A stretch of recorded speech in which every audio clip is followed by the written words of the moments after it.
me play all this music.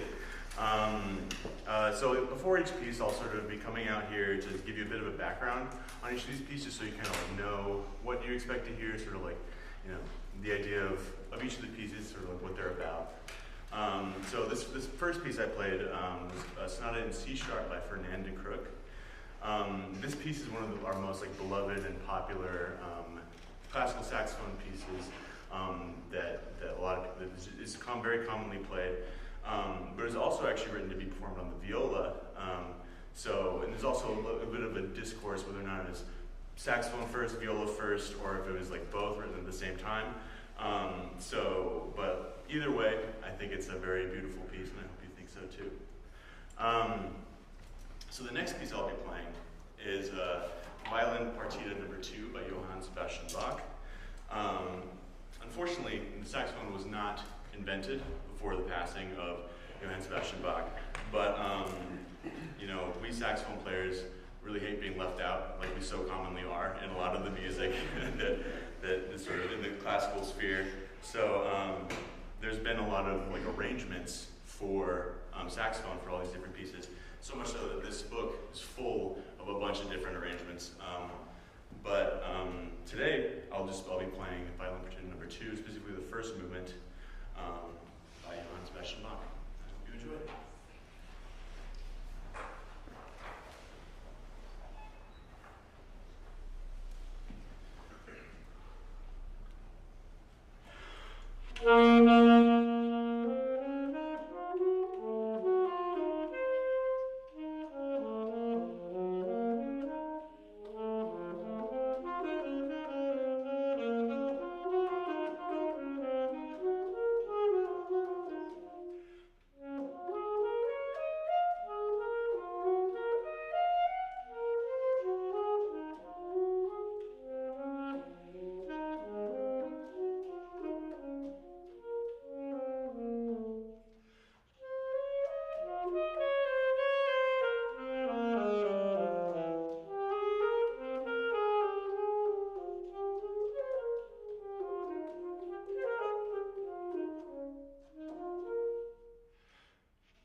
So a big goal of mine for this recital was to play at least one piece on all of the 4 saxophones. So this time I'm playing the baritone saxophone with the help of the MANTA saxophone quartet. This was a quartet that we started, I think, a couple of years ago now, with Minnie Aagard on soprano, Trey Freeman on tenor sax, myself on bari sax, and Nuha Akhtar on alto sax. But she is no longer with us. She's alive, but she went to UC Berkeley for grad school. So, but now we have Preston Drake on alto sax, and he's been doing a very great job of keeping up with the group and sort of fitting really well into our dynamic and everything. So it's been a really great pleasure to have him with us. So this next piece is called Ryukuan Fantasy by Yasuhide Ito. This piece is based on traditional Okinawan music. Like folk music from that sort of area, and its themes and melodies sort of revolve around what's called the Ryuku scale, which you'll hear a lot of what we play sort of revolves around that scale. And you'll also hear some interesting sounds from all of us, including some sort of like nice wave sounds at the very beginning, used by us just blowing air through the saxophone, and then also some slap tonguing. And I'm sure you'll know what that is once you hear it, but it's pretty self-explanatory. But this is Ryukuan Fantasy.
music so far. That piece you just heard was called "And Everything Is Still" by Andy Scott. Andy Scott is a British composer who's also a very well-versed jazz saxophonist. And I hope you heard in that composition that he uses a lot of sort of jazz harmonies and sort of jazz rhythms and things to sort of spice up his compositions a little bit. The notable thing about that piece as well is that it was actually inspired by a poem that you can find in the book The Emperor's Watchmaker by Lem Cisse. So hopefully when you're listening to it, you're like, I can imagine a poem being told right now or something. So the next piece I'm about to play is called Blue Caprice by Victor Morosco. This piece was actually dedicated and written for the great jazz saxophonist Phil Woods. And actually, funny thing is they almost like traded pieces. So Victor Morosco wrote something for Phil Woods, and Phil Woods wrote something for Victor Morosco, and that's the Phil Woods Sonata. So, and both of these pieces sort of feature a lot of interesting like jazz influences, blues influences. But this piece also noticeably includes a lot of references and changing styles between Romantic and Baroque and sort of other periods of Western art music, but also with some blues stuff thrown in there. And then for my fellow saxophonists in the audience, hey guys, you guys will probably notice maybe a little reference towards the end of the piece to another piece that is very common in our saxophone repertoire, so keep an ear out for that, guys. Cool, this is Blue Caprice by Victor Morosco.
jazziness thrown in, you know. As a saxophone player, you kind of have to, right? So, the next piece that I'm going to play is called Pequeña Charta by Pedro Iturralde. Pequeña Charta actually translates to little dance. The word pequeña meaning little, and then charta meaning a Hungarian dance form, actually. Sort of characterized by starting very slow and then eventually building up to be a very quick, very fast, very energetic sort of dance. You'll hear a lot of sort of interesting extended techniques in this piece, such as we call false fingerings, which are like notes that are played with an alternate fingering, sort of like to change their pitch and their timbre a little bit. So like if I would normally play with this finger, I just like add a few fingers and it changes it a little bit. And then also, you know, just some noises that are actually just made from the closing of the tone holes of the saxophone. So like, there's like some pitch there, right? So, yeah, I hope you enjoy Pequeña Charta.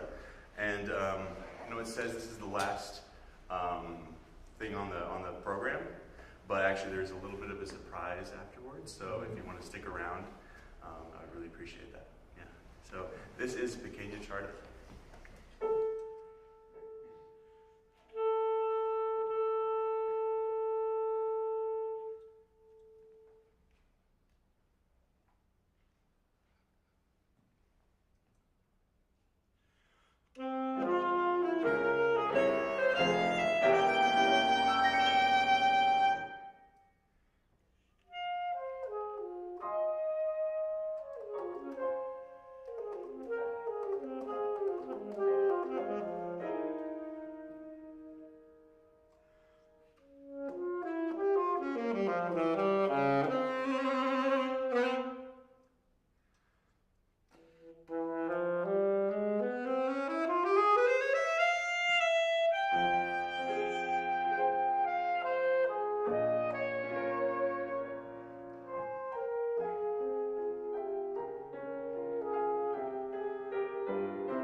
I have my friends here, my friendly jazz combo.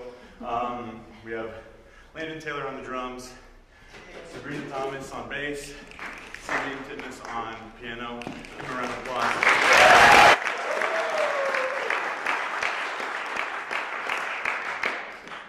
And yeah, I just wanted to give a few thank yous before we move on to this last selection. First, I wanted to thank Jerry Jensen. I think he had to dash really quick because he had other obligations. I think I held him a little bit late, so sorry, Jerry. He's been an amazing accompanist. He's helped me through every single piece I've played, like every single audition that I've done with accompaniment. He's been just an amazing accompanist, always so rock solid in his playing. So Jerry's always been great, and I can't thank him enough for what he's done. Next, I wanted to thank MANTA for helping me put together the Ryukuan Fantasy. You guys are awesome. Yeah.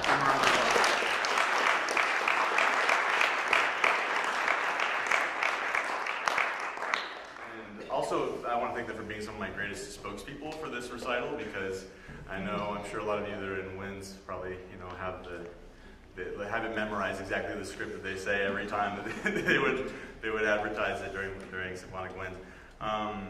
Yeah, and also I want to thank the rest of the Saxophone studio as well, and all of my friends that have come. It's just this. Your support means everything, and all of you just helped me so much through just getting through a music degree and just just being my best of friends, and it's been just amazing to get to know all of you, get to meet new people every year. So it's been very great in that regard. I also, of course, wanted to thank Dr. Castner for helping me. Yeah, give him a round of applause.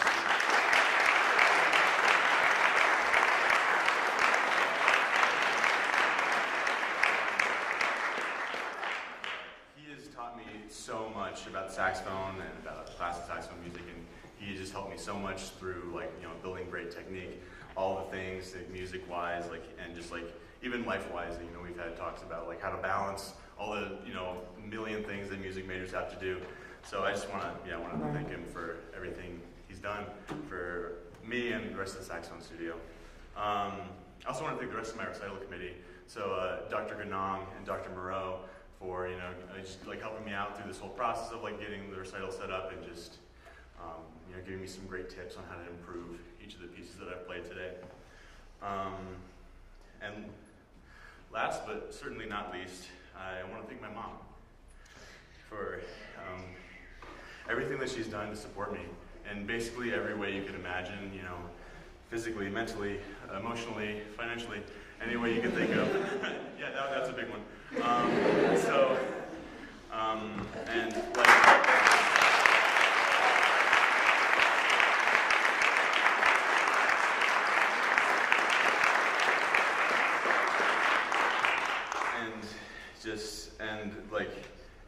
If it weren't for you, I would not be on the stage. I would not be playing saxophone.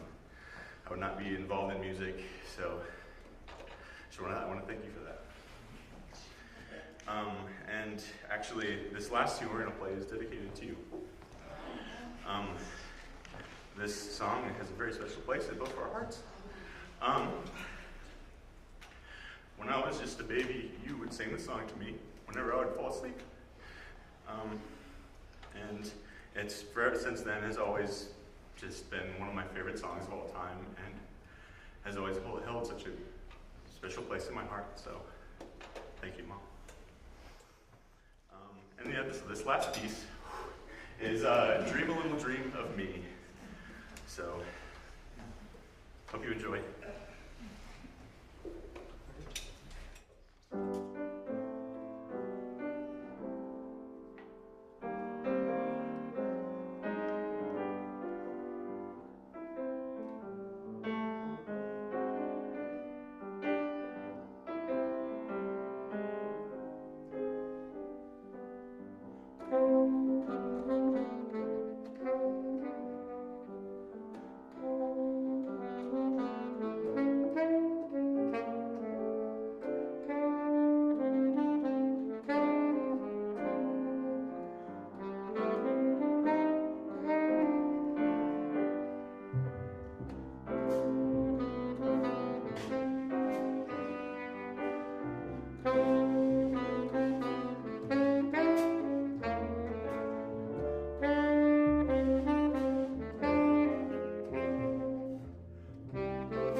for my father. Thank you, everyone.